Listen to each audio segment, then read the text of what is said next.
Welcome to the Tales of Success podcast, a show about Labradors and achieving training success.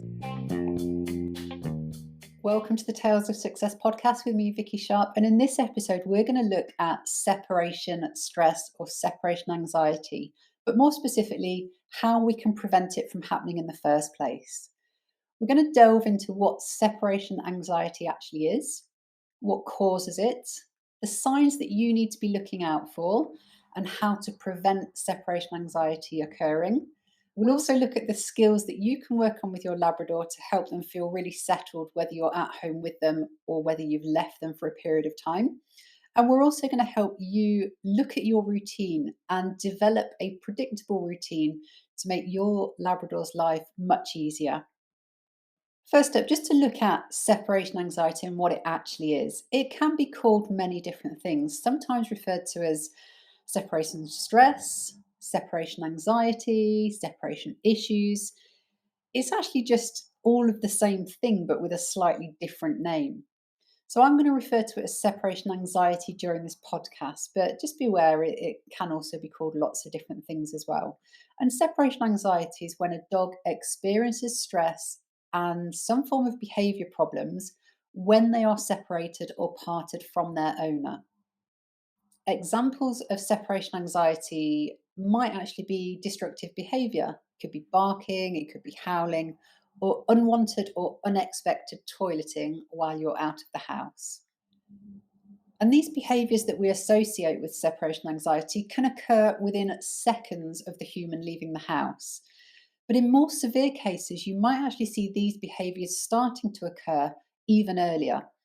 If your dog is able to recognize the telltale signs that their human is about to leave the house, they can get stressed even when you're still at home.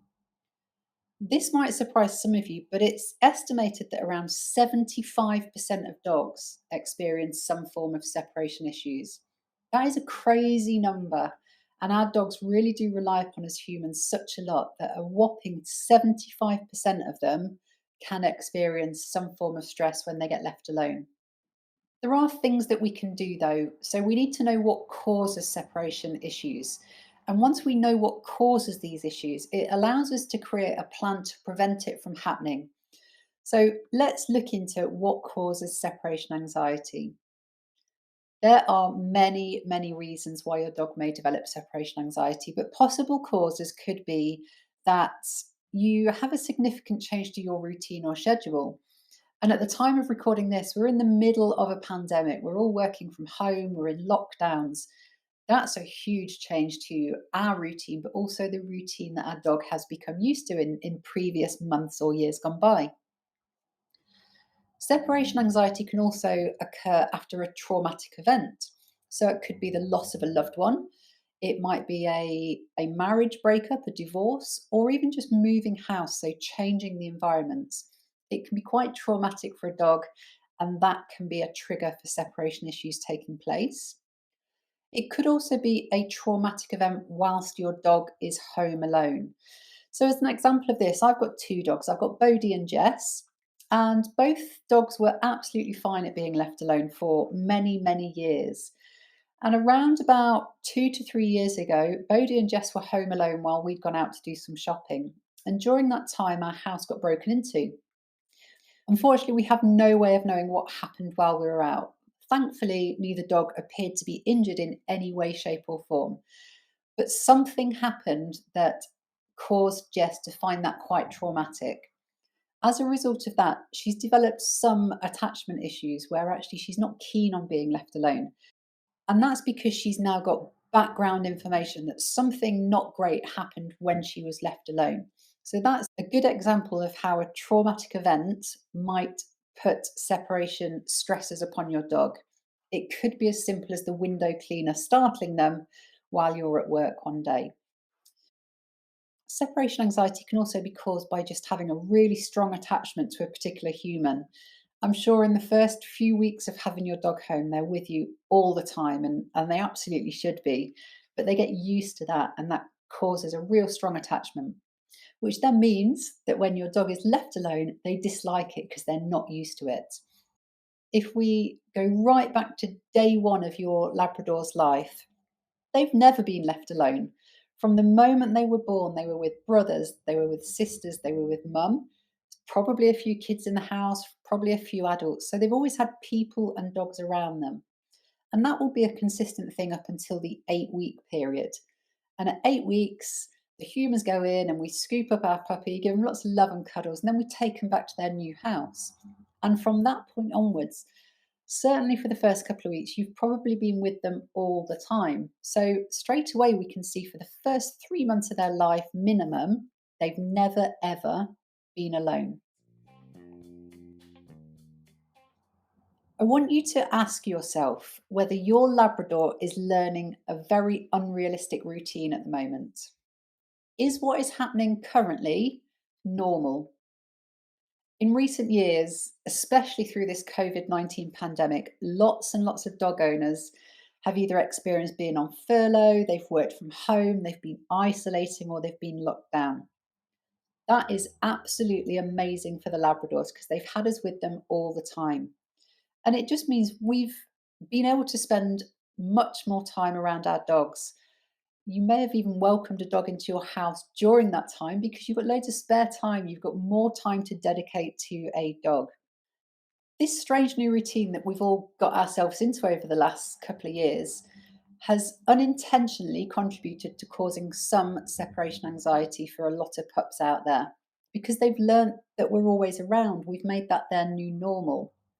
But as our lives start returning to some form of normality, our dogs will have to readjust, and this can be really difficult for them and also pretty distressing when they have become so used to having us there as their constant company.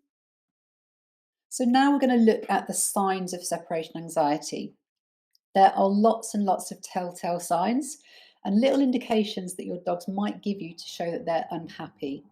And they'll display them at different levels, but we'll go through the top signs to look out for when considering separation anxiety. All of these can be signs of separation distress, and I want you to start looking out for them. So we have whining, whimpering, howling, and barking. You might have a Labrador that is doing lots of excessive panting or drooling all over your floor. They might be pacing backwards and forwards. They might start jumping up out windows and doors, so the exit points of your house. So if you've got a camera and you're watching things, if they're concentrating their behavior on the doors and the windows, it's almost like they're trying to look out to find you or trying to escape to come and get you. Could also be destructive behavior that is not normal. So lots of destructive behavior is things like door frames being chewed, particularly again around the exits to your house. So door frames, doors, skirting boards, carpets, bottom step, all those kind of things they're trying to destroy to almost escape the area that they're in. And also toileting indoors. If you've got a fully house trained dog that wouldn't usually go to the toilet, this would be a different behavior that could be an indication of separation anxiety. Because we now know what separation anxiety is, why it develops, and how to spot the signs, we're in a really good position to prevent it from taking place. The key thing that you can do from a very, very early age is start to build time alone for your dog. Building time alone during the day is actually good for your dog and for you. It helps them build independence and it gives you a break from what can seem like a full time job of being a puppy parent. You don't need to leave them alone. You just need to take time away from them and break free from your shadow so that they know that they can cope without you. You can rope in friends and neighbours just to sit your dog for a little bit. So there's someone looking after your dog. Just while you disappear, you might just go and clean the kitchen or treat yourself to a shower or pop down the shops. But still keep something there for your dog to do. Keep it familiar, keep someone looking out for them. And this time away from you is good. It shows them that good things happen while you step away for a short period of time, and that actually nothing bad ever happens when they're left alone. As you start to break free from that four legged shadow of yours, you're going to be showing your dog that you leave, but you always return to them, and that they had nothing to fear. And over time, you can gradually increase how long you're away for. And this is going to depend on how severe the behaviour or reaction to being alone is. But in short, take it really slowly. There is absolutely no rush to get your dog used to being left alone for long periods of time straight away. You should always start at a level that is easy for your puppy, even if it means you only leave the room for 1 second. And only when you can see that your dog is pretty comfortable with this 1 second of being away, you can start to increase it so you're away for 2 seconds, 3 seconds, 5 seconds, 10 seconds in really small incremental steps. We also must appreciate that your dog will need to dictate the rules here. We need to go at their speed and not what works for you. If they can only cope with being alone for 2 seconds, that's where we need to be at. We can't rush it at this point. If you simply go out and leave them for 4 hours, knowing that they're going to get a bit anxious or stressed out, it will likely have effects that could take months or years to recover from.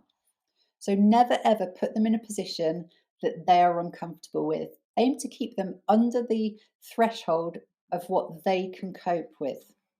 I appreciate realistically, you're going to have to leave your dog alone at some point. So, in the event that you do have to leave the house for any period of time, ensure that your puppy has a safe and comfortable place to hang out. If they've got the whole house, loads of space to rattle around in, it can make their world seem really big and scary. So, small, comfortable, cozy spaces are much easier to cope with for them. Ideally, you might pop them in a playpen, a crate, or even a puppy proof room, somewhere that they are comfortable and happy to be. And when they're in that smaller puppy proof room, and by puppy proof room, I just mean somewhere where they're not going to chew everything in sight. There's no cables, there's no wires.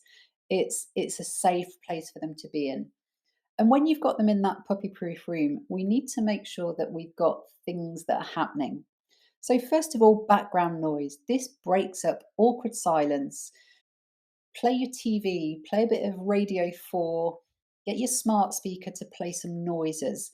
And that's going to just break up that noise with a bit of something just to distract your dog. And that means they're not going to hear every person that walks past the house. They're not going to hear every car, and they're not going to hear the pipes every time your hot water kicks into action. Depending on your Labrador, it can also be handy to leave them with something to do. Things like a stuffed Kong or a suitable chew toy are great options here. And this way, they won't really be thinking about where you've gone because they're going to be so busy enjoying the toys and the treats that you've left them with. Generally speaking, there are three things that are going to help a dog stay calm.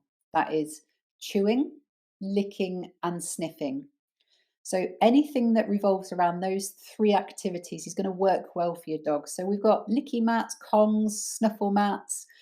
Brain games are also pretty good to allow them to get food for doing a certain action. And it's also really important that you're able to still monitor your dog while they're left alone. Even if you're just upstairs, you need to know that your dog is happy, healthy, and safe. So, using cameras to keep an eye on them can be really beneficial. And that means that you can just keep a close eye on them without physically being there. But it also allows you to see if they start to show any signs of separation, stress, or anxiety. And as soon as you start to notice those, you know that that is your cue to get back to your dog very quickly before that develops. And a lot of the cameras out there on the market now actually allow you to have a conversation with your dog.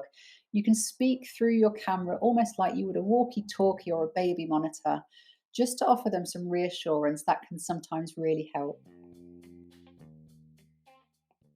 With developing a Labrador's ability to cope alone, we definitely don't just leave it to chance. There are things that you can do to help your dog be really chilled out, whether you're home alone or you've popped out to the shops. One of the things that we teach all of the dogs that train with us here at Tales of Success is we teach them how to settle. And that is effectively go to your bed, chill out, relax, switch your brain off, and just kind of wait where you are and enjoy yourself. This particular skill is great to utilize when we look at the separation anxiety because we can get our dogs used to just chilling out and being on their own, even if it's just in a different room. So always ensure that your dog has a really comfortable place to be and simply ask them to be on there, ask them to settle or go to their bed and provide them with a licky mat or a snuffle mat on that settle mat and keep them amused. Make sure they're fully engrossed in what they're doing and then just simply step away just for a moment or two. And before they get a chance to notice that you've left them, make sure you return to them. Give them a bit of acknowledgement and pretend you never went anywhere. That way, they're starting to get used to the fact that you keep stepping out, but they don't need to follow you. And whenever you return, you're probably going to give them a little pat on the head or a little treat as well. And what you're doing is you're starting to show your dog that as long as they're kind of staying in that position while you're away and they're enjoying themselves and they're not too worried, you're going to go back to them. And every time you do, you're going to bring good stuff, treats, fuss, and attention. You don't need to leave them for long each time. This is about getting them used to routine. And the routine that you're getting them used to is the fact that you leave the room, but you always come back. Even if you only get to step away for a second or two, you'll show your dog that every time they stay in that settled position, you're going to return. And when you return, you're probably going to bring them treats or give them a bit of fuss. This is just about getting them used to the routine of you leaving and then coming back to them. The duration is not important because your puppy doesn't have a stopwatch. They have no idea how long you've gone for. But what they do understand is that every time you leave, you come back. And it's about building their confidence and getting them used to that routine. Humans and dogs love a routine and they like it when life is predictable. So let's have a little look at how a predictable routine can help them. You may not have noticed, but your dog will probably know you're going out long before you've told them or you've even left the house. Dogs are very good at picking up on visual cues here. So they learn our routine so well that the moment you get out of bed, your dog probably knows what's happening for the morning ahead. If you're wearing your shoes, that probably means you're going out somewhere. If you've brushed your hair, that probably means you're going out somewhere. If you've taken the time to put some perfume or aftershave on, that's probably a good indication that you're heading to the office today. If you have got your car keys out and you're jangling those keys, that's a good indication that you're going to be leaving them and going to the shop. If you're carrying a bag, again, it means you're going off to the office. If you shut the doors in the bedroom and if you start turning different lights out, all of these are telltale signs that let your dog know that you're about to be leaving them. And depending on how long it takes you to get ready in the morning, your dog is probably going to start worrying about it many hours before they actually get left alone.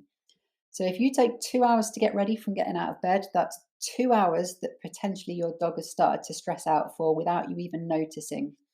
And all of those telltale signs are probably missed because they're so minute, but they're causing your dog's stress levels to rise. What I would love you to do is think about your whole routine and start to do it every day for absolutely no reason. So, even though you're working from home and you're probably wearing your pajamas all day, I urge you to dress up as if you're going to go to the office and then just give your dog breakfast and then go and do the housework and then get in your pajamas again. Of an evening, dress up like you're about to go out for dinner and then sit on the sofa and eat a pizza.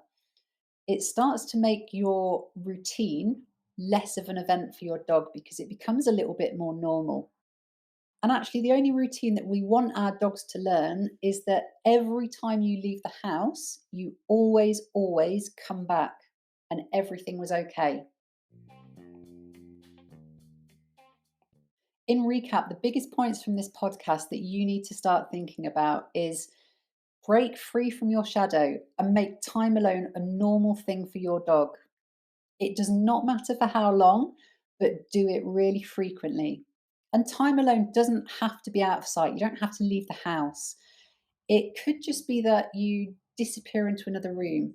It might even be that you spend time in the same room but behind a barrier. So you're out of reach and you're putting physical space between you and your dog just to help with building that independence. If and when you do leave your dog, always give them something to do to keep them amused.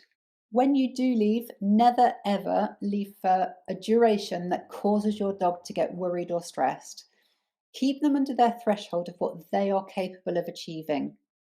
Really think about what is your leaving routine and start to make that routine an everyday event for absolutely no reason. Dress up for dinner and spend the evening in front of the TV on the sofa. We also want to show our Labradors that we always come back. It was kind of nothing to worry about. So I also urge you, don't make a massive deal about the fact you're about to leave them. Lots of us will give our Labrador a little pat on the head, we'll give them a treat, we'll tell them we love them, we'll tell them we're going to go to the shop and we'll be back in 2 hours. We do that for ourselves to try and make us feel a little bit better because actually your dog doesn't actually understand what you're saying to them. So by doing all that before you leave out, you're building it up even more. So don't make too much of a fuss of it when you leave them. And we don't need to make a huge fuss of it when we return either. Just a little pat on the head and distract them onto something else is perfectly adequate. And finally, the amount of time you can be away for is not important. Young puppies have zero concept of time. They do not have a little pocket watch. All they need to learn is that you leave them and you always come back and everything was okay. What we are doing is building their confidence, and that is the most important thing. Separation anxiety is a huge, huge topic. And the content of this podcast is how to prevent separation anxiety occurring in the first place. If you already have a Labrador that suffers separation anxiety, I would always recommend consulting a separation anxiety professional. If you need help with that, please contact us at talesofsuccess.com, where we can help you or recommend someone that is best placed to help you through those issues.